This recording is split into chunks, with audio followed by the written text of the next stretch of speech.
ಕೋಲಾರ ಜಿಲ್ಲೆಯಲ್ಲಿ ಎರಡು ಕಾರುಗಳ ನಡುವೆ ಭೀಕರ ಅಪಘಾತವಾಗಿ ಒಂದೇ ಕಾರಿನಲ್ಲಿದ್ದ ಇಬ್ಬರು ದಾರುಣವಾಗಿ ಸಾವನ್ನಪ್ಪಿರುವ ಘಟನೆ ಶ್ರೀನಿವಾಸಪುರ ತಾಲೂಕಿನ ರಾಯಲ್ಪಾಡು ಕ್ರಾಸ್ ಸಮೀಪ ನಡೆದಿದೆ. ಆಂಧ್ರಪ್ರದೇಶದ ಕಡಪ ನಿವಾಸಿ 55 ವರ್ಷದ ಶಿವಕುಮಾರ್, ತಿರುಪತಿಯ ನಿವಾಸಿ 49 ವರ್ಷದ ಪ್ರಕಾಶ್ ಮೃತ ದುರ್ದೈವಿಗಳಾಗಿದ್ದು, ಕೆಲಸದ ಮೇಲೆ ಬೆಂಗಳೂರಿಗೆ ಆಗಮಿಸಿ ವಾಪಸ್ಸು ಸ್ವಗ್ರಾಮಕ್ಕೆ ತೆರಳುವ ವೇಳೆ ಘಟನೆ ನಡೆದಿದೆ ಎಂದು ತಿಳಿದು ಬಂದಿದೆ.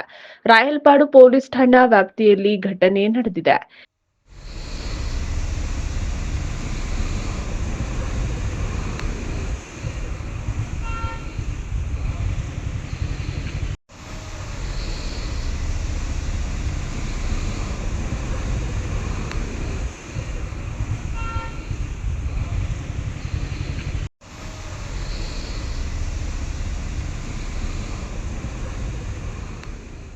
N M Suresh, MM TV news, Srinivaspur.